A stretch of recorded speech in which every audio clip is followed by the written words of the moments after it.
दोस्तों बचपन से ही हम सभी ने सुना है कि जो नेता होते हैं और जो बड़े बड़े बिजनेसमैन होते हैं उनका काला धन स्विस बैंक में जमा होता है। इसके अलावा मोदी जी ने भी कई बार कहा है कि स्विस बैंक में जो ब्लैक मनी रखा हुआ है उसको वापस इंडिया में लाया जाएगा, लेकिन आज तक वो इस मिशन में सक्सेसफुल नहीं हो पाए। अब सबसे बड़ा सवाल यह है कि आखिर लोग अपना काला धन स्विस बैंक में क्यों रखते हैं, उन्हें ऐसे क्या बेनिफिट मिलते हैं जो हमारे देश की बैंक्स प्रोवाइड नहीं कर पाती। इसके अलावा क्या वहां पर जमा किए जाने वाले पैसों के लिए कोई रूल नहीं है? क्या सिर्फ बड़े और पॉपुलर लोग ही वहां पे अकाउंट ओपन करवा सकते हैं या फिर आम आदमी भी वहां पैसे जमा करा सकता है? और स्विस बैंक के ऐसे कौन से रूल्स होते हैं जो उन्हें दुनिया के सबसे सेफ बैंक बनाते हैं, जानेंगे आज के वीडियो के अंदर। तो जानने के लिए वीडियो को देखते रहिए और अभी तक आपने मेरे चैनल को सब्सक्राइब नहीं किया तो सबसे पहले तो चैनल को सब्सक्राइब कर लीजिए ताकि जब भी मैं कोई नया वीडियो अपलोड करूं उसका नोटिफिकेशन आपको सबसे पहले मिल जाए। नमस्कार दोस्तों, मेरा नाम है रजनीकांत शर्मा और आज के वीडियो के अंदर हम बात करेंगे स्विस बैंक के बारे में। आखिर क्यों स्विस बैंक ब्लैक मनी के लिए फेमस है? दोस्तों सबसे पहले तो मैं एक चीज क्लियर कर देता हूं कि स्विस बैंक स्विट्जरलैंड में कोई एक या दो बैंक नहीं है,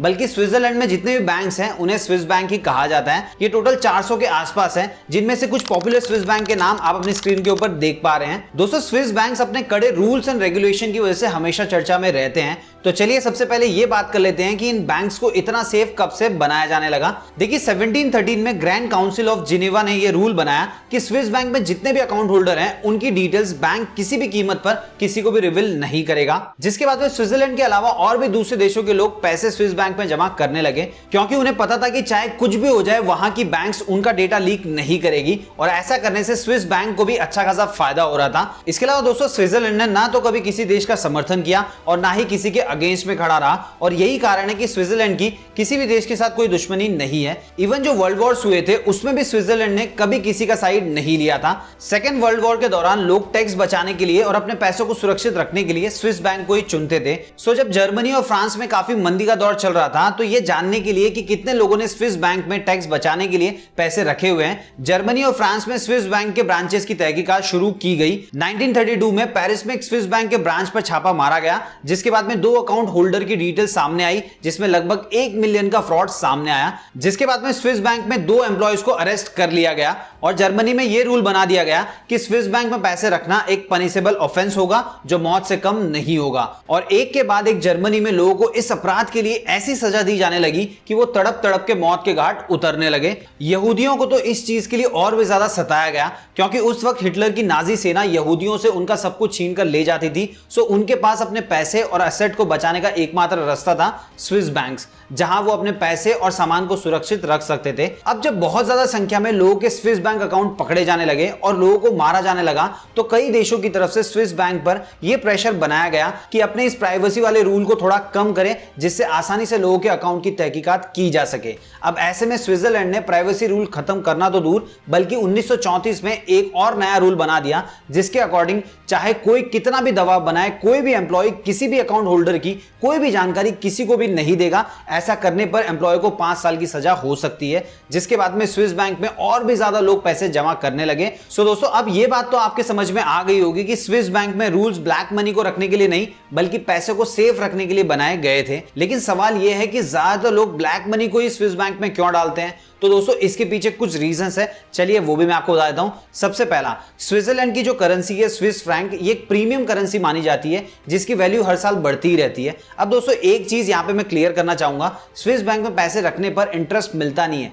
जैसे नॉर्मल सेविंग अकाउंट में इंटरेस्ट मिलता है वैसे वहां पे इंटरेस्ट मिलता नहीं है। जिसका भी अकाउंट होगा उसको चार्जेस पे करने पड़ते हैं, लेकिन करेंसी की वैल्यू बढ़ जाने की वजह से किसी को भी कोई घाटा नहीं होता है। दूसरा, स्विट्जरलैंड में टैक्स रेट बाकी देशों के मुकाबले कम है, जो एक बहुत बड़ा कारण है जिसकी वजह से लोग अपने पैसे वहां रखना पसंद करते हैं। तीसरा, अकाउंट होल्डर की इंफॉर्मेशन कंप्लीटली सिक्योर रहती है। इसके अलावा स्विस बैंक अपने कस्टमर्स को नंबर्ड अकाउंट भी प्रोवाइड करते हैं, जिसमें अकाउंट होल्डर का नाम पता कुछ भी नहीं होता है, उसमें सिर्फ कुछ नंबर्स होते हैं जिनके थ्रू उनका बैंक अकाउंट हैंडल किया जाता है। लेकिन इस तरीके का अकाउंट ओपन करवाने के लिए फिजिकली वहां के बैंक में विजिट करना पड़ता है। ज्यादातर बड़े पॉलिटिशियन और बिजनेसमैन स्विस बैंक में नंबर्ड अकाउंट ही यूज करते हैं, जिससे उनके अकाउंट की सीक्रेसी बनी रहती है। इस प्रकार के अकाउंट के लिए ना तो पासबुक मिलती है, ना चेकबुक मिलती है और ना ही डेबिट कार्ड। अब अगर आप सोच रहे हैं कि अगर उनको पैसे की जरूरत पड़ती है तो वो पैसे कैसे निकालते हैं, तो उसके लिए अकाउंट होल्डर को ट्रैवलर चेक प्रोवाइड किया जाता है, जिसको किसी भी देश में ट्रैवलिंग के दौरान एज ए करेंसी यूज किया जा सकता है और इसके लिए बैंक लगभग 1% का टैक्स लेती है। इस ट्रैवलर चेक पर सारी डिटेल्स और अमाउंट मेंशन होता है। साथ ही इस नंबर्ड अकाउंट को मेंटेन करने के लिए स्विस बैंक लगभग $300 चार्ज करती है।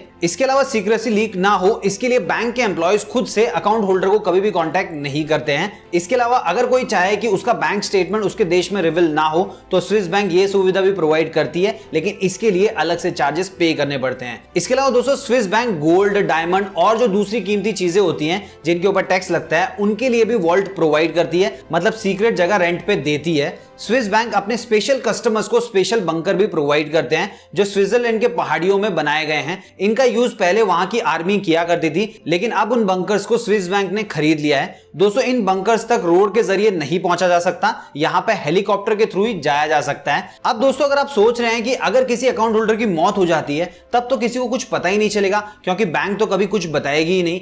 Yes you are right, Swiss bank का एक रूल है कि अगर 10 सालों तक बैंक में किसी भी तरीके का कोई एक्टिविटी नहीं होती है तो स्विस बैंक अकाउंट होल्डर को कांटेक्ट कर सकती है, और अगर कांटेक्ट नहीं हो पाया तो अकाउंट को ब्लॉक कर दिया जाता है। अब दोस्तों अगर किसी को भी लगता है कि स्विस बैंक दुनिया भर में क्राइम को बढ़ावा दे रही है तो मैं आपको बता दूं कि ये पूरी तरीके से गलत है। अब मैं ऐसा क्यों बोल रहा हूं, ये समझने के लिए आपको सबसे पहले ये पता होना चाहिए कि स्विस बैंक में अकाउंट कैसे ओपन होता है और किन किन चीजों की जरूरत पड़ती है। देखिए स्विस बैंक में किसी भी देश का नागरिक घर बैठे बैठे ऑनलाइन अकाउंट ओपन कर सकता है। उसकी उम्र बस 18 साल के ऊपर होनी चाहिए, साथ ही साथ में उसके पास कम से कम 10,000 स्विस फ्रैंक होने चाहिए, जिनको अगर मैं इंडियन रुपीस में कन्वर्ट करूं तो होगा लगभग 9 लाख रुपए के आसपास। लेकिन अगर किसी को नंबर्ड अकाउंट चाहिए तो उसको स्विट्जरलैंड में विजिट करना पड़ेगा। इसके अलावा उसके पास वैलिड पासपोर्ट होना चाहिए जिसकी वैलिडिटी मिनिमम 6 महीने तो होनी ही चाहिए। इसके अलावा यह भी रिवील करना पड़ता है कि आपके पास पैसे कैसे आता है। देखिए स्विस बैंक के एंटी मनी लॉन्ड्रिंग एक्ट के तहत अगर अकाउंट होल्डर का पैसा मनी लॉन्ड्रिंग, ब्लैकमेलिंग या टेररिज्म से जनरेट हो रहा है तो स्विस बैंक में उसका अकाउंट ओपन ही नहीं होगा।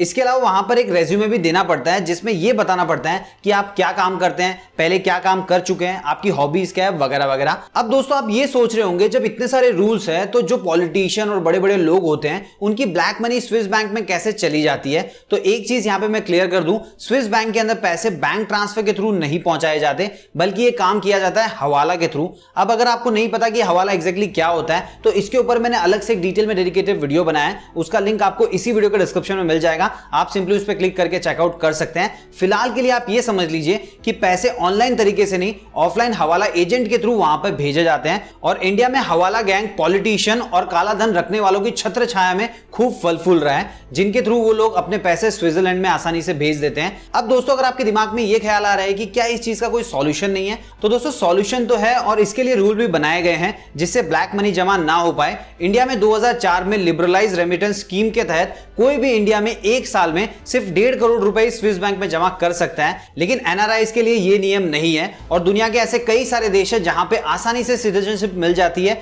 और ये सारे पॉलिटिशियन और बड़े बड़े लोग कुछ पैसे देकर वहां की सिटीजनशिप ले लेते हैं और स्विस बैंक में अपना पैसा जमा कर देते हैं। दोस्तों स्विट्जरलैंड में जिस तरीके के रूल्स थे उससे स्विट्जरलैंड को तो फायदा हो ही रहा था, लेकिन दुनिया भर के स्कैमर्स किसी ना किसी तरीके से स्विस बैंक में पैसे रख ही देते हैं, जिसकी वजह से 2014 में OECD, जिसका फुल फॉर्म होता है organisation of economic corporation and development, ने एक डिक्लेरेशन बनाया कि सारे देश एक दूसरे से अपनी फाइनेंशियल इंफॉर्मेशन शेयर करेंगे, जिसपे 50 देशों ने साइन किया था, जिसमें स्विट्जरलैंड भी शामिल था। जिसके बाद में 2018 में इंडिया और स्विट्जरलैंड के बीच स्विस बैंक के अकाउंट होल्डर्स की डिटेल शेयर करने का एग्रीमेंट साइन किया गया और स्विट्जरलैंड ने इंफॉर्मेशन शेयर भी की, जिसमें अकाउंट होल्डर का नाम, अकाउंट नंबर, बैंक बैलेंस जैसी कई इंफॉर्मेशन थी। लेकिन ये सब स्विस बैंक ने सिर्फ जानकारी के लिए दिया था, साथ ही जिनके डिटेल शेयर किए थे वो सब उन लोगों के थे जिन्होंने इंडियन सिटीजन के तौर पे वहां पे अकाउंट ओपन करवाए थे। जो लोग पैसे देकर दूसरे देश के सिटीजन बनकर वहां पे हवाला के थ्रू अपने पैसे भेजते हैं, उनकी कोई भी डिटेल नहीं दी थी।